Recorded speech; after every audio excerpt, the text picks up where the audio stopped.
अपने देशवासियों के लिए करी है, ताकि मैं उनके लिए मैं बाहर रह लेता, अच्छा कमा लेता, सब कुछ कर लेता, लेकिन मैं यहाँ आया हूँ ताकि मैं अपने लोगों की मदद कर सकूँ, हर जगह उनके लिए खड़ा हो सकूँ, उनके लिए लड़ सकूँ। और मेरे परिवार तो हमेशा ऐसे करते आए हैं। अब ये है कि मैं भी अपने गांव में हूँ, तो मैं आगे उनके लिए भी करता रहूँगा, अपने गांव वालों के लिए। नमस्कार, समाचार इंडिया में आपका स्वागत है। हम राजनीति की खबरें आपको लगातार दिखा रहे हैं और नेताओं से बात करा रहे हैं, लेकिन एक लड़का जो गांव से आता है और शहर से एक परिवार से अटैच है, क्योंकि मेवाले में मैं हूं और ये गांव देहरादून से लगा हुआ आता है।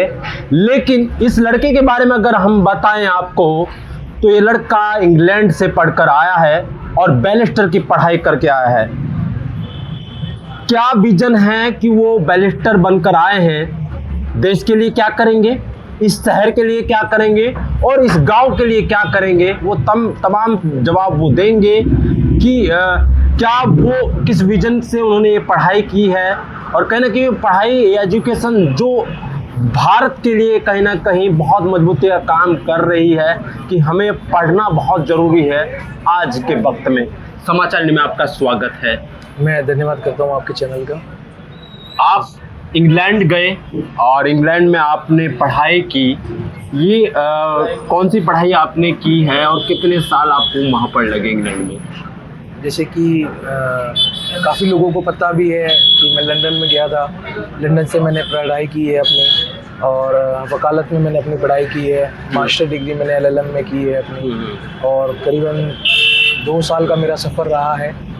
और इस बीच काफ़ी चीज़ें मैंने वहाँ रह के करी, और मैं अपनी पढ़ाई कंप्लीट करने के बाद ही यहाँ पे वापस आया हूँ। तो कितने ये जो आपने पढ़ाई की है, आप राजनीतिक परिवार से आते हैं और मेवाले आपका क्षेत्र है ये, और चुनाव का दौर भी चल रहा है, तो आप का विजन क्या है कि मतलब बैरिस्टर की जो आपने पढ़ाई की, क्या विजन है इसका कि आपने बैरिस्टर की पढ़ाई करके आप आए हैं? जैसे कि आपको पता है कि एक वकालत की पढ़ाई मैंने की है, और आपको पता है हमारे देश का जो कानून है, संविधान है, तो हम सब उसी के बलबूते पे चल रहे हैं। और जैसे कि इलेक्शन का यहाँ पे माहौल है, और मैं वहाँ से पढ़ाई जो मैंने करी, मैं वहाँ से वापस जो आया हूँ, वो मैं अपने देश, क्योंकि मैं इसी देश में जन्मा हूँ, इसी गाँव में जन्मा हूँ, मैं इसीलिए वापस आया हूँ।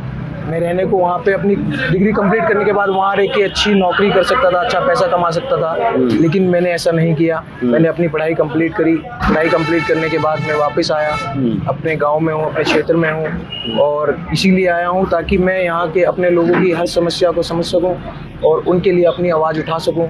क्योंकि आज के टाइम में देश में क्या हालात चल रहे हैं आप सबको पता है, तो आवाज़ उठाने वाला कोई नहीं है।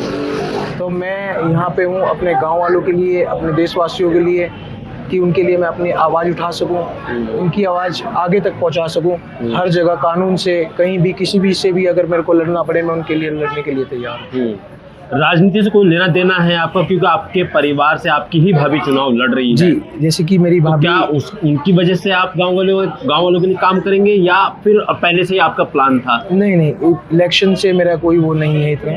ठीक है, मेरी भाभी चुनाव लड़ रही हैं, ठीक है, वो भी एक राजनीतिक परिवार से आती हैं। उनके परदादा भी ग्राम प्रधान रहे हैं, हमारे गांव के सबसे पहले जो प्रधान थे, ठीक है, और मेरे पिताजी भी पूर्व प्रधान रहे हैं। और जैसे कि अभी मेरी जो भाभी तरन्नुम वार्ड 88 में वाला से चुनाव लड़ रही हैं, वो उनके हस्बैंड हैं शहजाद, मेरे भाई, ठीक है, वो लोगों के लिए हमेशा समाज सेवक काम करते आए हैं। और मेरे पिताजी ने भी बहुत काम किए हैं हमारे लोगों के लिए, हर जगह हर मोड़ पे उनके लिए खड़े हैं, उनके हर समस्याओं का उन्होंने समाधान निकाला है। तो आप जो आश्वासन दे रहे हैं लोगों को कि मैं लोगों के लिए, क्योंकि मैं बैरिस्टर इसलिए बना हूँ कि लोगों के लिए काम करूँगा, क्या इसलिए आप लोगों के लिए खड़े हुए कि आपके घर से राजनीति हो रही है, चुनाव लड़ा जा रहा है, वोट मांगे जा रहे हैं?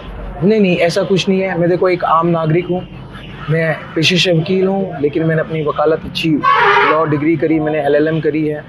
तो मैंने अपने गांव वालों के लिए, अपने देशवासियों के लिए करी है, ताकि मैं उनके लिए मैं बाहर रह लेता, अच्छा कमा लेता, सब कुछ कर लेता, लेकिन मैं यहाँ आया हूँ ताकि मैं अपने लोगों की मदद कर सकूँ, हर जगह उनके लिए खड़ा हो सकूँ, उनके लिए लड़ सकूँ।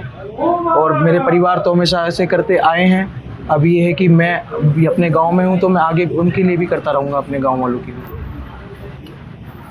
ये जो पढ़ाई है, बहुत पैसा खर्च होता है, क्या संदेश देना चाहेंगे आप गांव वालों को, इस शहर को, देहरादून वासियों को, क्योंकि पढ़ना कितना ज़रूरी है, क्या बोलना चाहेंगे उस पर आप? देखो, पढ़ाई लिखाई तो बहुत ज़रूरी है, क्योंकि एक पढ़ाई है जो हमें आगे लेके जा सकती है। और आज हम पढ़ेंगे, कल को हमारे बच्चे पढ़ेंगे, और हम पढ़ेंगे तो हम आगे अपनी आवाज़ उठा सकते हैं। अगर हम नहीं पढ़ेंगे तो अपनी आवाज़ भी नहीं उठा सकते, क्योंकि हमें पता ही नहीं होगा कि आगे हमें क्या बोलना है और आगे कहाँ जाना है, कहाँ नहीं जाना, रास्ता ही नहीं हमें मिलेगा। पढ़ाई लिखाई से हम बहुत आगे जा सकते हैं। तो मेरा यही संदेश है अपने लोगों की, जनता से, कि आप सब अपने बच्चों को अच्छी शिक्षा दें, ताकि आगे आने वाले जनरेशन जो हैं उन्हें कहीं किसी मुसीबत का सामना ना करना पड़े और वो अपने हक की लड़ाई खुद से लड़ सकें।